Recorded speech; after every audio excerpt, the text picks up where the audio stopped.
Welcome back to Questions No One Asks. I am at the atelier of Abraham Thakore with David Abraham. David wrote a column and continues to write in bits and pieces called David in the Details for our magazine, turning out to be amongst our most read ever columnists. This interview is not my idea, in fact. It is of the Voice of Fashion team, which said, if we have missed anybody, it is because we are so close to you that we haven't done a real interview with Abraham Thakore, one of the three behind this brand. David, it's my pleasure to host you. Thank you, Shefalee. I want to start with a personal anecdote that you just told me about. Your imminent visit to Singapore to the Peranakan Museum, where you have donated some of your late mother's clothes. And your mum was a Chinese lady, so the clothes were specific and traditional in that way. Tell us a little about that.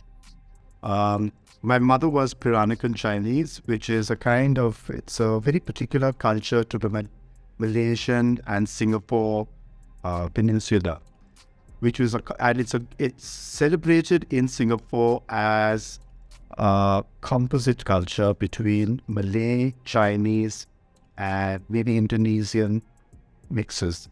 They created their own clothing. They had this distinct form of cuisine, is very famous. Pottery, jewelry, craft. It's quite a rich culture. And the Peranakan Museum is a very important museum in Singapore where they're really celebrating this because they are really very keen to promote Singapore as a sort of cross-cultural society. And when they discovered that I was half Peranakan Chinese, they were quite excited. So they said they'll come here for some other reason, but they said, could we commission 2 outfits from you that will capture something of your mother's heritage, but yet speak the language of ENT. And so I designed 2 looks for that, which have gone. So then it's going into the new galleries, which are opening day after tomorrow. And in the process, they also requested me to donate some of my mother's clothing, and which is also going into a museum. So that's really the story. So this trip to the Peranakan Museum, would you call it sentimental? I think there's a very strong personal reason to make this journey, because in a way it's going to be an opportunity for me to really, it's I think a 3 or 4 story museum which is filled with artifacts. So in a sense for me to be able to sort of put my mother's heritage within a context and therefore sort of join the dots in my own story too. So it is a very personal journey. And the ENT brand, the Abraham Thakore brand, since even before we saw it selling in India, and the words India modern were not used, and they have not been used by either of you in a strategic way and in a promotional way, it stood for that. It stood for India, and it stood for a modernity of its kind. It's black and white stamped through ikat. How do you think, how loyal and clear have you been about that brand definition in your own terms? Have you reflected on that? Does ENT stand for today what it started for, how it started as? I think, I speak as a designer, and I think the work that we do is actually a very honest reflection of who we are. And in many cases, without articulation. It's not like we consciously articulate, say, okay, this is what we're going to do. We're going to do it in black and white, or we're going to simplify, we're going to modernize. It's, I think, just a part of our approach to design. So it's a very natural process. So in that sense, and of course, after we'd be doing for some time, collection after collection, it began to be commented on by viewers and by people, who have been looking at it from a more sort of external perspective, that it got this sort of term, India modern. But I would just say it's a very natural reflection of who we are. And it continues to be so? Yeah, it's because for me, design is a very honest expression. So I don't see it as something that, searches for something that's different or outside of yourself. I think for design to really work, it has to have that honesty, authenticity, I think is the word I can use, which is a reflection of your values. And the reason that I'm asking you this question, David, is because many a designer, specifically in India, is converted by the market. And so to retain that distinction or definition is possibly not easy. So there has to be a clear choice. So are you saying that three of you have made a clear choice for ENT to reflect your values till today?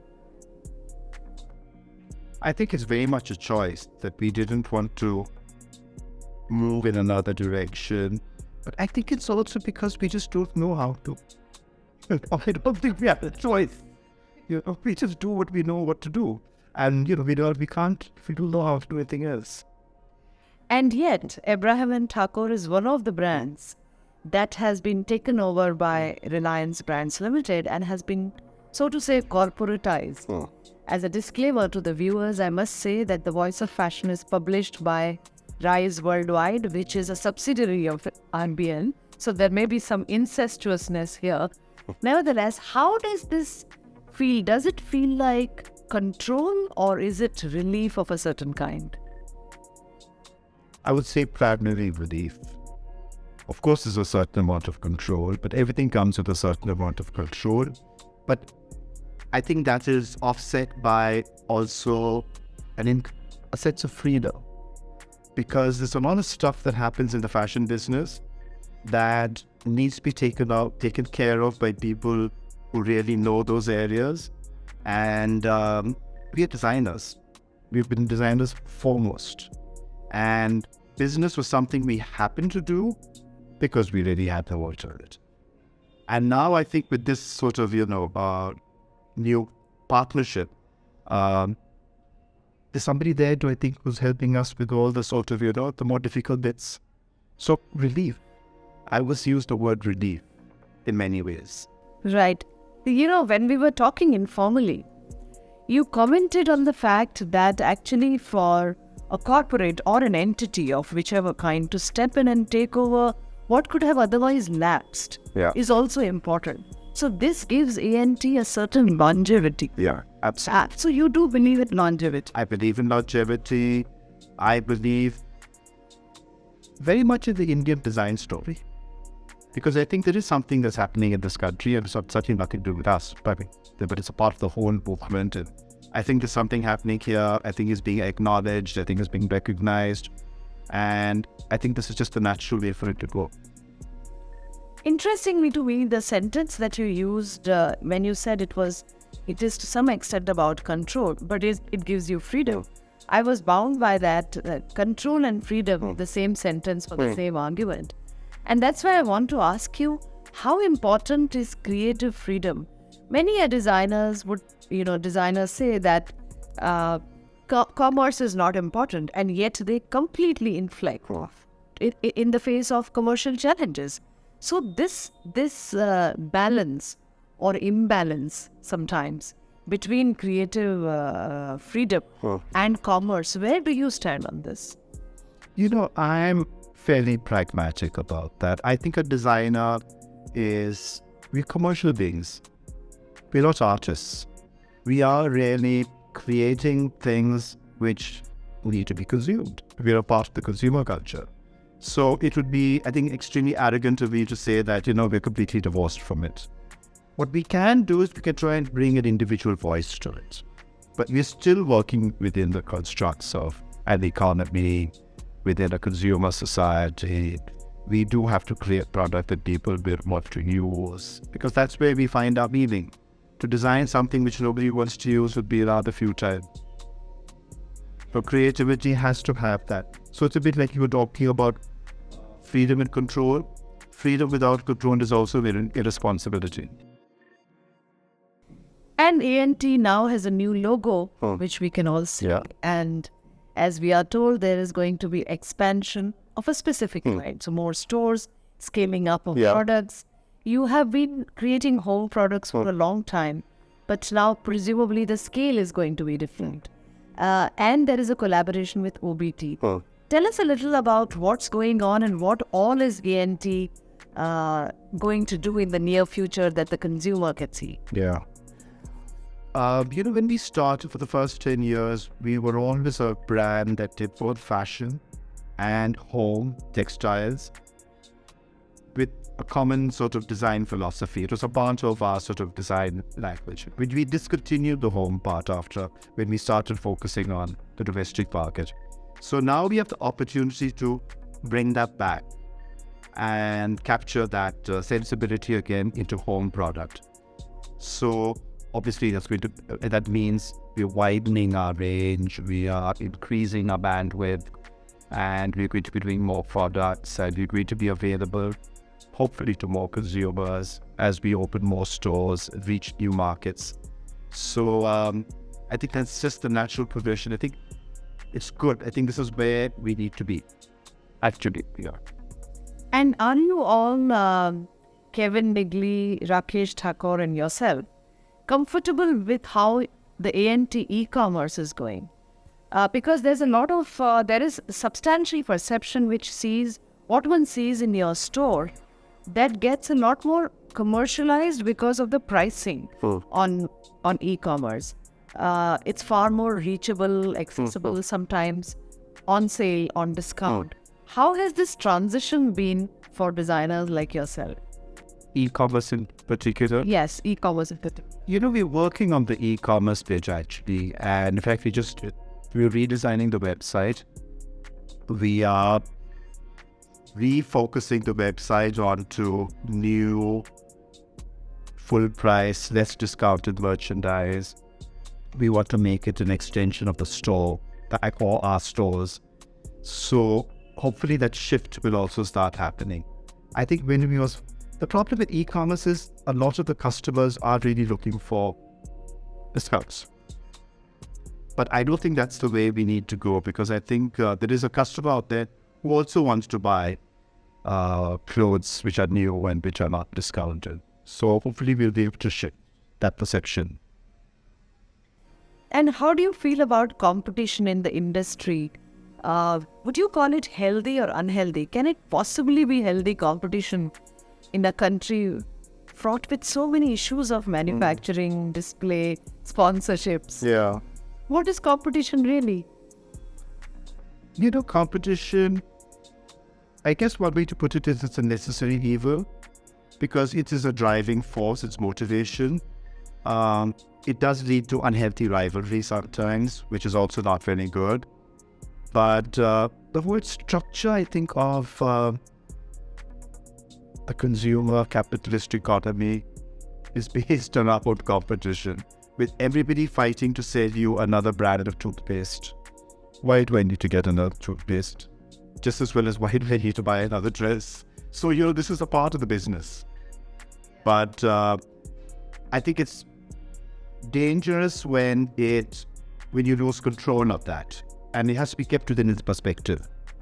And when competition and rivalry create unhealthy situations, especially when designers get into a negative sort of space because of that, then that's really not very good.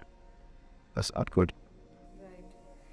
Right. Also tell me about if you still feel excited about fashion weeks in India, or if an upcoming show makes it a huge pressure to perform or brings its set of anxieties. Where does excitement stand for you as a designer? As a designer, I think every new design and every collection is always exciting. No matter how long I've been doing this business, I think I still approach it with a huge sense of joy. I mean, that's the part I love about the business. I mean, I really love that part about the business. The shows and the fashion weeks are all a part of the marketing machine. I see them as a necessary evil. Fashion weeks are a part of the marketing aspect of fashion. So perhaps I'm a little less excited by that. But having said that, if you really get a good concept together and it's a very well-produced show and you're able to tell a story which is interesting, that's always very pleasurable. I mean, that's very nice. And you do see it still. I mean, you do find But on the whole, I think fashion weeks need to be they need to be really rethought a little bit. Particularly, I think we need to also make them a little more exciting here.